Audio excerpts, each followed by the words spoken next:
I'm going to go over some of the tools that I use and teach you how to use them. This is a cheap little bobbin. Um, a lot of people have a bobbin threader, which is a piece of wire that you stick your thread in to start the thread through the little hole. I don't use one of those. I've never needed to. Usually I just cut the tip off, wet it, and start it in the bobbin. And when you start it in the bobbin,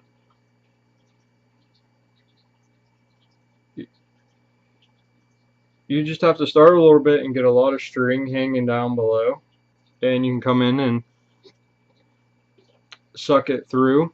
Air pressure does a lot of wonders. And this is how you start the thread on the hook.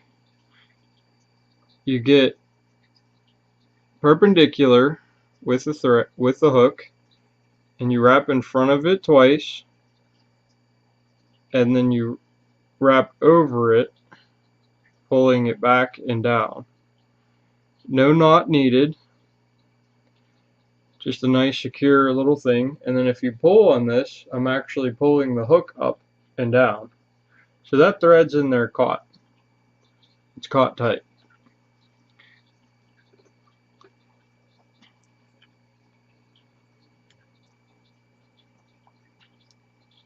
The trick is to only have a little bit of thread hanging out of your bobbin. The more you have, the more it gets in the way. And you just hold it tight and wrap back over itself. Then you can come in and you cut it off, and then you wrap over it. That way this tag end isn't sticking up and in your way when you're tying the fly. And by that point, this has so much thread wrapped around it that it's not going anywhere. So that's how you start a fly. Now you finish the fly with a whip finisher. It is a couple bends and a piece of wire. You can make one with a paper clip, but this one you can actually hold tight and it spins, so you can wrap around it without having to let loose of it or it spinning in your hand and then you losing it and dropping it and your thread becomes a big ball. So to start, you hold your thread down and you take the hook and you put the hook in. Then you want to take your thread and wrap it around the curved piece. That curved piece will initially is a slip end, and so you can slip off of it really easily whenever you're done doing your wraps. So we're going to come in here, you're going to put the hook end on and bring your thread around the loose end. Now you have a triangle. Now this triangle can move in all different directions. You don't really want that. You want to keep this thread strand perpendicular with where it's at on the hook. Now you bring this back over and cross, you have a tight triangle. So then you bring the bobbin down horizontally and horizontal and parallel with the hook as you keep the thread vertically, and you do wraps, and that will initially trap that triangle underneath of the thread. So if I were to do that without this, it's not trapped. This is where the bobbin, where the thread comes out of the bobbin, it's not trapped. So we're going to come back.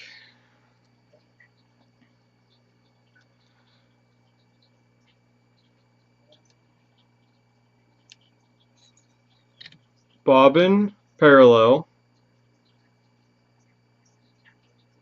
and the thread through the whip finish perpendicular.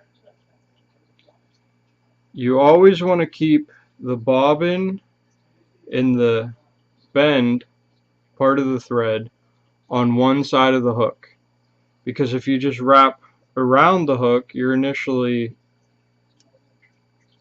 wrapping too much of the thread up. You're wrapping the thread more times than you need to, and it's not going to make a knot.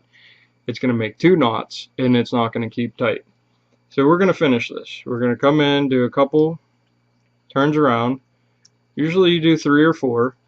Now this can still move.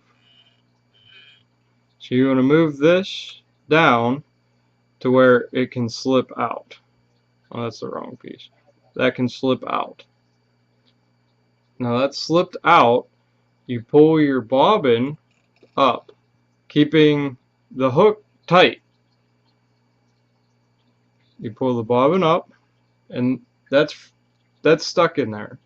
And you slide it out, and now you come up a couple times and make sure everything's tight. Give it a couple snugs, make sure everything's tight, and then you can come in and cut it out. But now this thread can't go anywhere. It's tied off. And that's where a whip finish comes in. You're tying knots over the thread.